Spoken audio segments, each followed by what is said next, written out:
Saudara, polisi mencatat ada 55 orang yang menjadi korban ledakan di SMA Negeri 72 Jakarta. Peristiwa ini terjadi sekitar pukul 12.30, tak lama ketika khotbah Jumat baru berlangsung. Dari sekitar TKP, polisi menemukan bom rakitan, remote pengendali, serta senjata mainan tipe airsoft gun, laras panjang, dan revolver. Untuk lebih lengkap membaca peristiwa serangan dugaan teroris di SMA Negeri 72 Jakarta ini, sudah ada pengamat terorisme Islah Bahrawi dan juga mantan Kapolda Jawa Barat Irjen Purnawirawan Anton Carlyan. Selamat petang semuanya. Selamat petang. Selamat petang. Bang Islah, kalau melihat rangkaian lokasinya dulu, lokasi, kemudian waktu, dan juga barang bukti yang diduga ini ditemukan, Anda menangkapnya ini memang mengarah ke aksi terorisme kah atau ada kemungkinan lain? Saya melihat begini ya, kalau melihat lokasi ya, kenapa SMA 72 gitu ya. Dan padahal ini lokasi sekolah ini berada di lingkungan militer gitu. Kalau saya melihatnya ya ini aksi lone wolf, aksi yang tidak terkait dengan jaringan. Dan ini well defined gitu. Targetnya itu betul-betul yang punya engagement dengan pelaku. Saya kira juga penyidik yang melakukan proses lidik hari ini, Densus dan Polda Metro ya, itu pasti akan memulai dari situ. Apakah pelaku ini punya engagement, punya relasi dengan lokasi ledakan?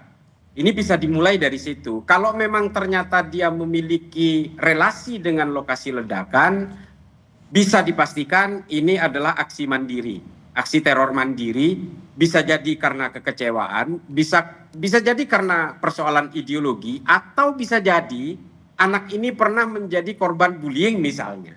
Ini akan menjadi bahan pendalaman bagi penyidik yang sedang berada di lapangan. Tapi pada intinya adalah kalau saya melihat bahwa belakangan ini tren dari kelompok-kelompok sayap kanan atau kelompok konservatif di negara manapun di dunia, terutama yang menyasar anak muda, memang sedang mengalami peningkatan. Nah ini yang harus menjadi perhatian utama dari para penyelidik. Saya kira kalau berbasis jaringan tidak seperti ini polanya. Kalau jaringan itu akan sangat terstruktur, rapi, dan mungkin tidak ada ledakan-ledakan prematur yang tidak direncanakan oleh pelakunya. Dan apalagi senjatanya airsoft gun. Kalau berbasis jaringan tidak akan menggunakan airsoft gun. Dia akan menggunakan alat-alat teror yang lebih serius dan bukan justru airsoft gun ya. Dan apalagi di dalam airsoft gun yang beredar secara visual itu ada beberapa message-message yang tertulis di situ. Jadi kita sebenarnya bisa melihat arah ideologi anak ini seperti apa. Wawasan apa yang dia kuasai, sehingga kemudian dia bisa melakukan aksi teror seperti ini di SMA 72 itu. Saya kira sementara itu saja sih yang saya bisa berikan sementara ini. Oke, kalau dari Pak Anton, berkaca dari pengalaman penanganan kasus dugaan terorisme juga Pak Anton, kalau seperti ini, ledakan baru saja terjadi siang tadi, polisi sekarang fokus apa saja? Ya, kalau saya lihat ini terjadi ledakan di masjid seperti dulu kejadian di Cirebon, ada ledakan di masjid. Dan di sini saya lihat saya beberapa kali, hampir lebih dari 10 kali menangani TKP.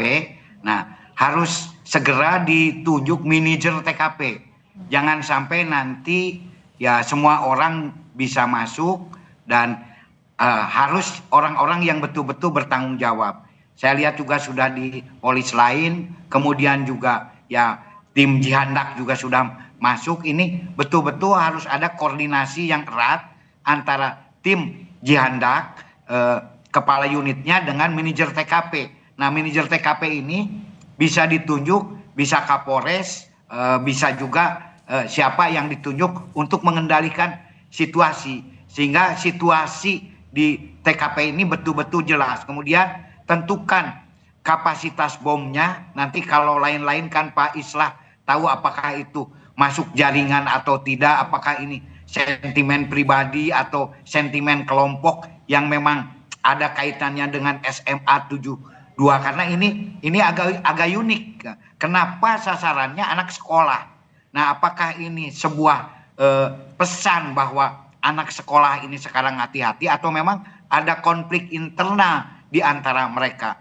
Namun yang perlu saya tekankan, karena ini masalah apapun juga, masalah bom ini kita perlu hati-hati. Jadi radius tentang penanganan TKP ini sesuai dengan Perkap Kapolri nomor 11 tahun 2010 itu harus betul-betul dilaksanakan, karena Polri mungkin baru sekarang ini menangani ledakan-ledakan bom lagi. Ini radius, apakah ini klasifikasinya klasifikasi A, B atau C? Kalau Tapi A Pak itu Anton, yang kalau misalnya mengancam melihat ledakan yang tadi siang, kemudian salah satu temuannya adalah bom molotov, itu radius yang harus disterilisasi itu seberapa luas? Kalau bom molotov itu ya di atas 200 meter. Makanya tadi masih banyak terlihat mendekat TKP, ini kan sudah tidak sesuai dengan kurang sesuai dengan prosedur. Bahkan di dalam olah TKP juga harus ada TKP inti dan TKP yang kedua, baru TKP ketiga. Nah, area TKP ketiga itulah yang boleh dimasuki. Nah, ini kan langsung saja itu bisa dilihat, ini dekat. Kan ini pun juga sterilisasi itu juga ada waktu endap. Apakah ini betul-betul sudah steril atau tidak? Waktu endap itu waktu endap 1 dan waktu endap 2. Waktu endap itu untuk menentukan bahwa betul-betul sudah steril yang disampaikan oleh Kayunit Jihandak kepada masyarakat dan juga kepada petugas. Karena kita tidak tahu sampai sejauh mana bahaya ini. Nah, saya lihat di TKP ini ya masih pabaliut gitu kan. Nah, belum ada betul-betul yang mengatur di TKP bom, karena memang kebiasaan begitu. Dulu juga saya berkali-kali. Nah, setelah ada Perkap itu kita pakai Perkap sehingga betul-betul jangan dianggap enteng, ini seolah-olah hanya di sekolah, ini mungkin bukan jaringan. Kita tidak boleh begitu dalam menangani masalah bom molotov ini. Mungkin rekan-rekan Brimob atau lain-lain lebih tahu, tetapi saya yang pernah beberapa kali menangani olah TKP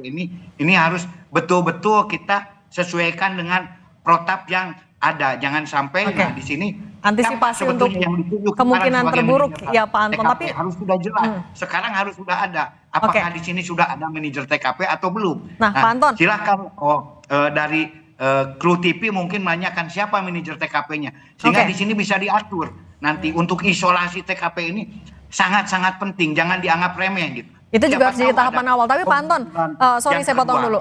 Pak Anton, tapi kalau misalnya melihat kerusakannya, melihat dari gambar-gambar kerusakannya, melihat jumlah korban sampai 55 orang, ini sebenarnya masuknya klasifikasi ledakan seperti apa? Bomnya seperti apa? Apakah memang dari bom molotov atau kemungkinan dari bom lain? Ya, ini kan harus kita belum bisa menentukan apakah high atau low. Tapi ya karena banyak kerumunan bisa saja low, karena ada kerumunan bisa 55 tapi juga 55 orang, tapi bisa juga high explosive ini. Ini kita belum bisa menentukan sebelum nanti tim Jihandak mengumumkan. Ini termasuk jenis klasifikasi apa bomnya tersebut. Nah, jadi ini, tapi kalau dilihat dari korban ya cukup banyak, 55 ini akan menimbulkan rasa teror dan ketakutan. Nah, teror ketakutan ini sendiri kok kepada para pelajar. Ini ada apa sebetulnya? Ini yang perlu dikaji serius ke depan. Mungkin Pak Islah juga nanti bisa mengkaji lebih dalam. Kenapa ini? Apalagi sekarang ya pelajar ini banyak misalkan ada MBG gitu kan. Apakah ada hubungannya? Kan kita juga tidak, atau memang konflik internal ini betul-betul harus didalami oleh tim penyidik nanti. Oke, itu juga harus serius. Nah, kalau Bang Islah informasinya di beberapa barang bukti yang disita di bodi senjata laras panjang mainan itu dipenuhi nama-nama terorisme dari negara barat yang terjadi di masjid-masjid. Misalnya ada nama Brenton Tarrant, pelaku terorisme di Selandia Baru dan lain-lain. Ini apakah nama-nama ini bisa dikaitkan atau apa ya? Ada kaitannya antara kejadian yang terjadi pada siang hari ini di SMA N72 dengan nama-nama yang dituliskan?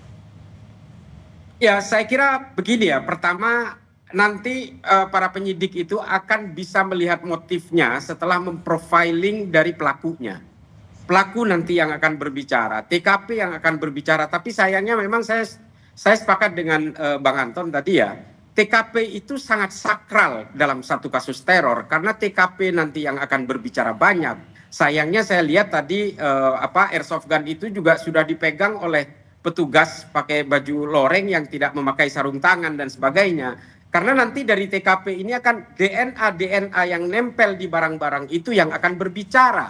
Ada keterlibatan orang lain atau tidak, termasuk di bahan baku bom yang tidak sempat meledak dan sebagainya.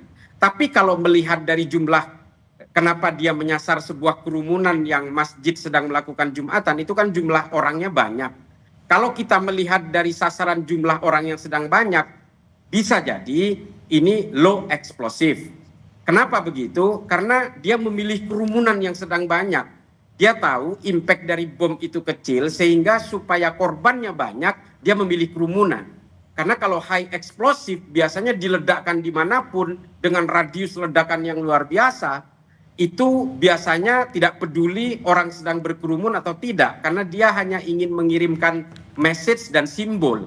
Kalau melihat itu, kenapa SMA 72, kenapa di dalam komplek militer, ini kan sebenarnya ada lebih kepada well-defined target. Target yang terdefinisikan secara jelas, sehingga apa? Bisa jadi pelakunya punya relasi dengan sasaran. Bisa jadi mungkin dia mantan siswa di sana yang pernah mendapatkan perlakuan bullying dari teman-temannya, atau dia dendam dengan sekolah karena pernah tidak lulus dan sebagainya. Kalau soal simbol-simbol yang ada di dalam senjata itu, saya kira anak ini punya ketertarikan terhadap ideologi-ideologi tertentu sehingga dia terilhami dari berbagai kasus teror yang terjadi di luar negeri. Dan memang uniknya biasanya aksi teror di Indonesia itu kan identik dengan gerakan-gerakan Islam kanan yang ekstrim. Kali ini justru yang menjadi sasaran adalah masjid. Dan yang ditampilkan di dalam senjatanya itu adalah simbol-simbol dari kebangkitan gerakan-gerakan kiri atau white supremacy. Saya bisa membayangkan pelaku ini punya wawasan luas tentang dunia teror secara global.